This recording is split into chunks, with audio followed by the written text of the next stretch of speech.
George Washington, president from 1789 to 1797, was the man who essentially invented the office itself. And yet he did not die heroically, but from something that today sounds almost like a bad joke. In December 1799, he rode through cold and wet weather around Mount Vernon, stubborn as ever, and shortly afterward woke up with a throat condition that turned into a life-threatening crisis within hours. Difficulty breathing, swelling, barely any voice, and doctors who, in the 18th century, were essentially fighting an invisible monster.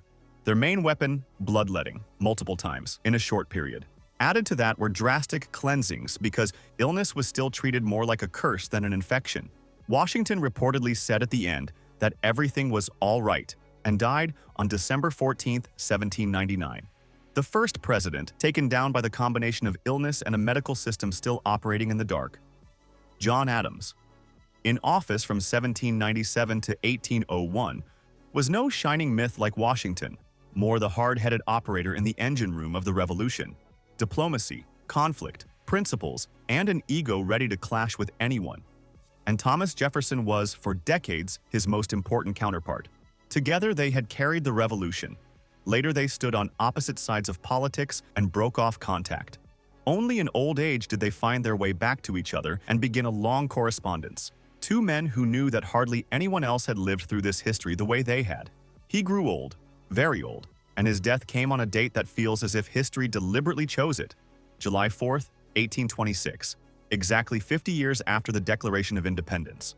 While celebrations filled the country, the life of a man who had helped build the United States ended in Quincy, Massachusetts. Heart failure brought it to a close, and as if the timing were not surreal enough, Adams reportedly murmured shortly before the end that Thomas Jefferson was still alive, the final thought of an old collaborator, unaware that Jefferson had already died. Thomas Jefferson, president from 1801 to 1809, was the voice of grand ideas, declaration-level energy, Enlightenment thinking, vision, but also contradictions that still resonate today. His relationship with John Adams ran like a red thread through early American history, allies in the Revolution, rivals in politics, and only later reunited through letters once the conflict had faded into the past. His final months were not dramatic scenes, but a slow disappearance, illness, confinement to bed, a body no longer cooperating. And then the same symbolic blow as with Adams. Jefferson died on July 4, 1826, on the anniversary of the nation he had helped put into words. No gunshot, no scandal, just the end of a man who turned ideas into a country. And the fact that Adams survived him by only a few hours gives his final words an almost unsettling weight. James Madison, in office from 1809 to 1817, was the architect behind the scenes. The Constitution, checks and balances, the entire idea of a system meant to hold when people do not. His death fits this role almost eerily well. No spectacle, just the moment when an old body stops. Madison died on June 28, 1836 from heart failure. A quiet end for someone whose life's work was designed to keep things from exploding. James Monroe, president from 1817 to 1825, is often remembered for the Monroe Doctrine and early American assertiveness in foreign policy. And then there is this strange Founding Fathers calendar curse. He died on July 4, 1831, once again, Independence Day. That made three presidents of this early generation who checked out on the same date. Monroe died of tuberculosis and heart failure. And at this point, it feels less like coincidence and more like a recurring motif. The men of the Revolution disappearing exactly when the nation celebrates itself. John Quincy Adams, in office from 1825 to 1829, was not the coolest president, but probably one of the most relentless workers. After leaving the White House, he did not retire but returned to Congress, as if he had decided that standing still was worse than stress. In 1848, during a session in the Capitol, he suffered a stroke. He collapsed right in the middle of political life and died on February 23, 1848. Not as president, but still in service. If there is such a thing as a workaholic ending, this is it. Andrew Jackson, president from 1829 to 1837, was the man who treated politics like a fistfight, populism, a power struggle against the national bank, hard lines, iron will, and decisions still regarded as brutal today. His body was a wreck of chronic pain and illness. In the end, he died on June 8, 1845, from chronic dropsy and heart failure. No dramatic collapse, just the slow burnout of a man who lived his entire life in attack mode. Martin Van Buren. President from 1837 to 1841, was a professional political operator, party machinery, strategy, the guy who understands the system. His presidency faded in memory, and so did his death. He died on July 24, 1862, from asthma and heart failure in the middle of the Civil War while America was burning. Some presidents die as headlines. Van Buren died like a footnote in a much larger drama. William Henry Harrison, president only in 1841, set a record before he even realized it, the shortest presidency. He took office, delivered an endlessly long inaugural speech in bad weather, and soon fell gravely ill. He died on April 4, 1841, just 31 days after taking office. For a long time, pneumonia was blamed. More recent medical historical research also discusses enteric fever, given that Washington, D.C. was a hygienic nightmare at the time. Either way, the first president to die in office was not brought down by politics, but by illness and a capital city that was barely finished. John Tyler, president from 1841 to 1845, became president because Harrison died, and his own end is one of the strangest political footnotes of all. He died on January 18, 1862, from a stroke in the middle of the Civil War after siding with the Confederacy. A former president dying as the country tears itself apart, and standing on the fault line himself. James K. Polk, president from 1845 to 1849, embodied manifest destiny energy. Under him, the United States expanded coast to coast, and then came the opposite of retirement. He left office, traveled, became ill, and died on June 15, 1849, from cholera. He was 53 years old, as if his body presented the bill only after the credits rolled. Project complete, then immediate collapse. Zachary Taylor, president from 1849 to 1850, was a war hero who suddenly became president, and then just as suddenly died. In early July 1850, after 4th of July celebrations, he became violently ill. Cramps, diarrhea, dehydration. 4 days later, he was dead. Taylor died on July 9, 1850, from gastroenteritis, often described at the time as cholera morbus. Because the political climate was toxic, slavery, expansion, rising tensions, poisoning rumors emerged later. Historically, however, the image remains of a president who died in the White House from a brutal gastrointestinal infection. Millard Fillmore, president from 1850 to 1853, took office after Taylor's death and is closely associated with an era in which the country was held together by compromises while internally beginning to crack. His end came much later. Fillmore died on March 8, 1874, from a stroke. No grand finale, more like the fading out of a man from a time racing towards civil war. Franklin Pierce, president from 1853 to 1857, was a president personally and politically ground down by his era. His death on October 8, 1869, is attributed to stomach inflammation and liver cirrhosis, a slow physical decline that fits the image many have of him. A man losing control as the nation escalated toward disaster. James Buchanan, president from 1857 to 1861, was the president directly before Lincoln and carries the reputation of failing to stop the crisis that led to the Civil War. He died on June 1, 1868, from respiratory failure and rheumatic gout. He survived the war, but not history's judgment. As his body failed, his legacy was already on trial. Abraham Lincoln, president from 1861 to 1865, led the Union through the Civil War and became the symbol meant to hold everything together. Then came the moment that split America into before and after. On April 14, 1865, at Ford's Theater, a gunshot from close range. Lincoln was carried to a house across the street. Doctors kept watch as he slowly died. On the morning of April 15, 1865, he was dead. A president assassinated, not in the middle of the war, but at the very moment the country believed it could finally breathe again. Andrew Johnson, president from 1865 to 1869, succeeded Lincoln and turned Reconstruction into a constant war with Congress. Later, on July 31, 1875, he died from a stroke. His death was medically unremarkable, but it followed a life permanently set on political collision. Ulysses S. Grant, president from 1869 to 1877, was the victorious general of the Civil War, a man whose name sounds like gunpowder and battlefields. And yet his end was quiet, brutal and slow. Throat cancer.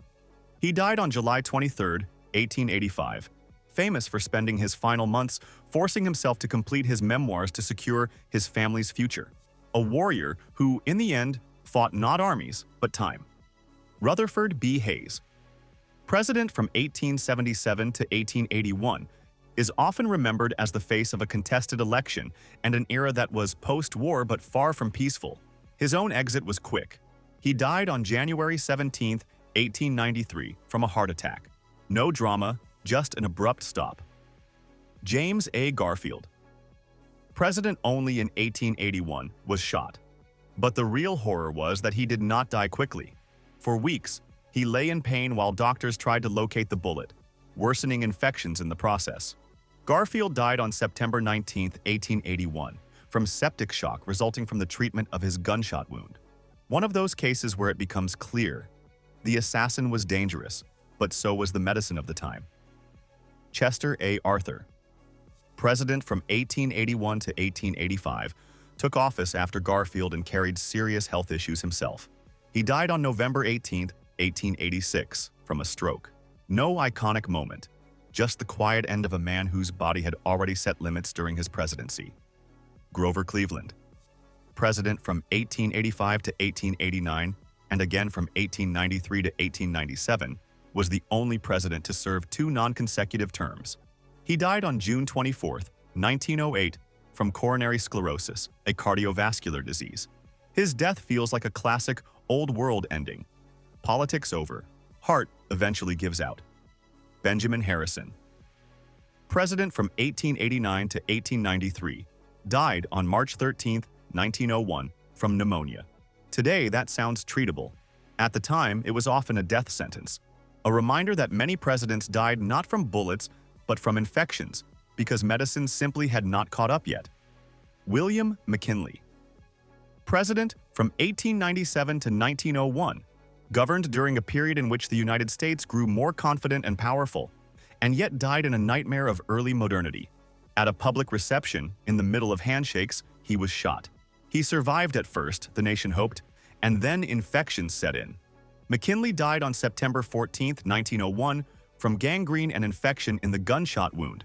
His death made Theodore Roosevelt president and pushed America into a new era. Theodore Roosevelt. President from 1901 to 1909, was the opposite of cautious. War, adventure, the strenuous life. He survived things that would have broken others long before. And then he died on January 6, 1919, in his sleep, from a coronary blockage, likely caused by a blood clot. It is almost ironic. The man who always fought was taken in the one moment when no one can fight. William Howard Taft. President from 1909 to 1913, is the only person in U.S. history to serve both as president and later as Chief Justice, twice at the very top. His end was quiet. Taft died on March 8, 1930, from heart disease. No myth, no scandal, just a body shutting down after an overloaded life. Woodrow Wilson. President from 1913 to 1921, led the United States through World War I and was then defeated by his own body. In 1919, he suffered a severe stroke that left him badly impaired. His final years were a long afterglow of a man who never truly returned. Wilson died on February 3, 1924, from the effects of a stroke, a president whose political speed was ultimately stopped by biology. Warren G. Harding. President from 1921 to 1923, died suddenly during a trip across the United States. He had been in office only 2 years when he died on August 2, 1923, in San Francisco, officially from a heart attack.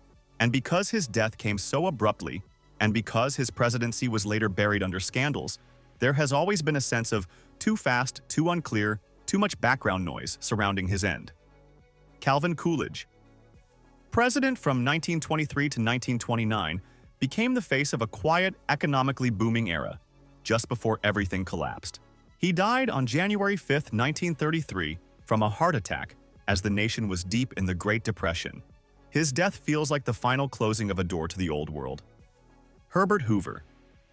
President from 1929 to 1933, became the symbol of the crash and the Depression. Fairly or not, his name was attached to the misery of those years.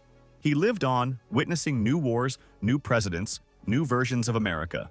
On October 20th, 1964, he died from internal bleeding in the upper gastrointestinal tract. A quiet death after a life judged very loudly by history. Franklin D. Roosevelt. FDR, president from 1933 to 1945, was the ultimate crisis president. The New Deal, World War II, 4 terms. His body could not sustain it forever. On April 12, 1945, in Warm Springs, he suffered a cerebral hemorrhage and died the same day. The timing is brutal. Weeks before the war ended in Europe, it was as if the captain vanished from the deck just before reaching port. Harry S. Truman, president from 1945 to 1953, inherited the war from FDR, made decisions that reshaped the world, and then lived for decades afterward in relative simplicity. On December 26, 1972, he died from organ failure following pneumonia. A man who once changed history with a signature died, in the end, like millions of others. Hospital, complications, body gives out. Dwight D. Eisenhower, president from 1953 to 1961, was the general who liberated Europe and later became the president of the post-war order. His end was that of an overworked machine that ran too long. He died on March 28, 1969, from heart failure. Not suddenly iconic, more like the final chapter of a life built on responsibility.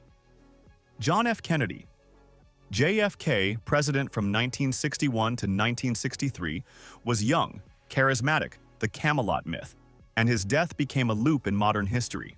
On November 22, 1963, he rode through Dallas in an open car. Seconds later, everything changed. He died the same day from gunshot wounds. And because there is footage, this death was not just remembered, it was replayed again and again, like a national nightmare on repeat. Lyndon B. Johnson, LBJ, president from 1963 to 1969, was a power politician, civil rights legislator, Vietnam president, a man who carried the office like a weight crushing the body. On January 22, 1973, he died from a heart attack on his ranch in Texas. After all the battles in Washington, it ended where he wanted control, at home. Richard Nixon, president from 1969 to 1974, is Watergate, resignation, the constant struggle for control. Decades later, that control failed biologically. He suffered a stroke and died on April 22, 1994. A man who tried to control narratives died from something that allows none. Gerald Ford, president from 1974 to 1977, was the president tasked with cleaning up after Nixon. He lived to an old age and died on December 26, 2006, from cardiovascular disease. No drama, just the quiet fade out of a man given one of the most thankless jobs in American history, restoring normality. Ronald Reagan, president from 1981 to 1989, became the icon of an era and then slowly disappeared from himself. Over years, Alzheimer's disease took his language and presence, until pneumonia ended his life on June 5, 2004. A loud president with a quiet, long goodbye.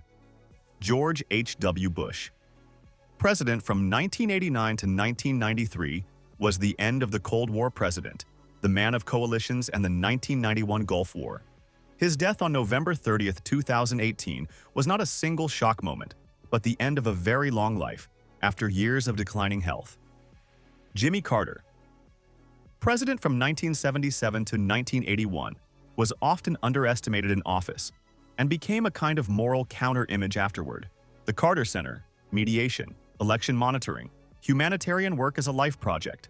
He entered hospice care in 2023, and on December 29, 2024, he died at home in Plains, Georgia, at the age of 100.